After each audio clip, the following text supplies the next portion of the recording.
नमस्कार, बहुत स्वागत है आपका विंध्या टाइम्स में। मध्य प्रदेश में विज्ञान और ऊर्जा क्षेत्र में एक बड़ा कदम उठाया जा रहा है। जब केंद्रीय गृह मंत्री अमित शाह 13 फरवरी को भारतीय विज्ञान शिक्षा एवं अनुसंधान संस्थान भोपाल में 550 करोड़ रुपए की महत्वाकांक्षी परियोजना का भूमि पूजन करेंगे। यह परियोजना न केवल देश के ऊर्जा क्षेत्र के भविष्य के लिए मील का पत्थर साबित होगी, बल्कि यह छात्रों और शोधकर्ताओं को क्लीन एनर्जी और रिन्यूएबल टेक्नोलॉजी के क्षेत्र में गहन अनुसंधान करने का अवसर भी प्रदान करेगी। भारतीय विज्ञान संस्थान में तैयार किए जाने वाले इस सोलर रिसर्च पार्क और सस्टेनेबल टेक्नोलॉजी सेंटर का उद्देश्य भविष्य की बिजली तैयार करने के फॉर्मूले को विकसित करना है, जिससे ऊर्जा उत्पादन अधिक सस्ता, टिकाऊ और पर्यावरण अनुकूल हो। सरकार ने इसके लिए 52 एकड़ भूमि प्रदान की है और यह परियोजना विभिन्न वैज्ञानिक विभागों के संयुक्त प्रयास से स्थापित की जा रही है। विशेषज्ञों के मुताबिक यह परियोजना केवल सोलर प्लांट तक सीमित नहीं है। यह एक आधुनिक प्रयोगशाला होगी जहां सूरज, हवा, पानी और हाइड्रोजन से अधिक बिजली कैसे बनाई जा सकती है, इस पर शोध होगा। सेंटर में केमिस्ट्री, फिजिक्स और एनवायरमेंटल केमिस्ट्री, इलेक्ट्रिकल और केमिकल इंजीनियरिंग और आर्टिफिशियल इंटेलिजेंस विभागों के वैज्ञानिक मिलकर काम करेंगे। यह सुनिश्चित करेंगे कि हर तकनीकी पहलू, सौर पैनल की दक्षता, ऊर्जा का भंडारण, स्मार्ट ग्रिड तकनीक और ग्रीन हाइड्रोजन का उत्पादन पर वैज्ञानिक दृष्टिकोण से कार्य किया जाएगा। इसके साथ ही एआई आधारित ऊर्जा प्रबंधन और क्वांटम सेमीकंडक्टर जैसी अत्याधुनिक तकनीकों पर भी शोध होगा।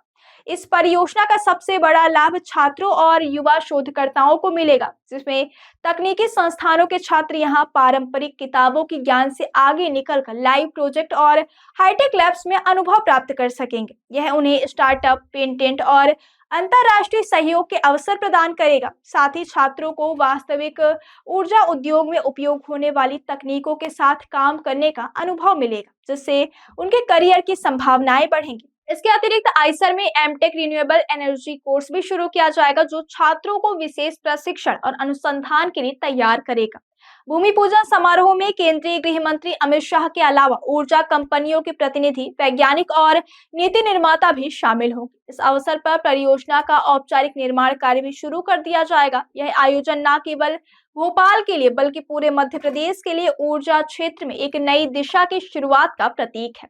सरकार की योजना है कि इस सेंटर से विकसित तकनीकों को शहर और राज्य में लागू किया जाए, जिससे ग्रीन एनर्जी के उपयोग में वृद्धि, प्रदूषण में कमी और बिजली की स्मार्ट सप्लाई सुनिश्चित हो। परियोजना से शहर और आसपास के क्षेत्रों को भी प्रत्यक्ष लाभ होंगे। इसमें नई औद्योगिक निवेश और रोजगार के अवसर पैदा होंगे। स्थानीय स्तर पर ग्रीन एनर्जी का उत्पादन बढ़ेगा, जिससे पारंपरिक ऊर्जा स्रोतों पर निर्भरता कम होगी और कार्बन उत्सर्जन घटेगा। ऊर्जा आपूर्ति में नुकसान कम करने के लिए स्मार्ट ग्रिड तकनीक विकसित की जाएगी और सौर व पवन ऊर्जा के मिश्रित उपयोग से अधिक कुशल बिजली वितरण मॉडल बनेंगे। इसके अलावा रिसर्च सेंटर में विकसित तकनीकों से ग्रीन हाइड्रोजन सस्ता और अधिक सुलभ बनेगा, जिससे भविष्य में परिवहन और उद्योगों में स्वच्छ ऊर्जा का अधिकतम उपयोग संभव होगा। इस परियोजना के 5 मुख्य लक्ष्य हैं: उच्च क्षमता वाले सौर सेल विकसित करना, सस्ती ग्रीन हाइड्रोजन उत्पादन तकनीक पर काम करना, बिजली सप्लाई में न्यूनतम नुकसान सुनिश्चित करना, कार्बन उत्सर्जन कम करना और पवन ऊर्जा को अधिक किफायती बनाना।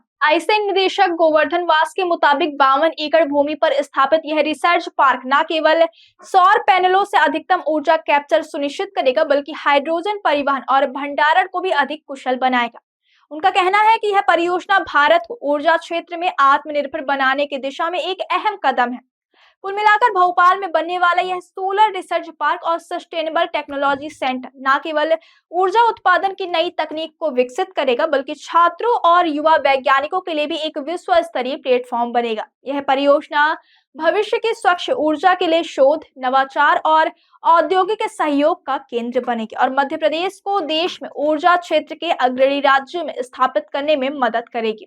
यह एक ऐसा प्रयास है जो पारंपरिक ऊर्जा मॉडल को चुनौती देगा, पर्यावरण को संरक्षित करेगा और युवा शोधकर्ता को नई ऊंचाइयों तक पहुंचाने का मार्ग प्रशस्त करेगा।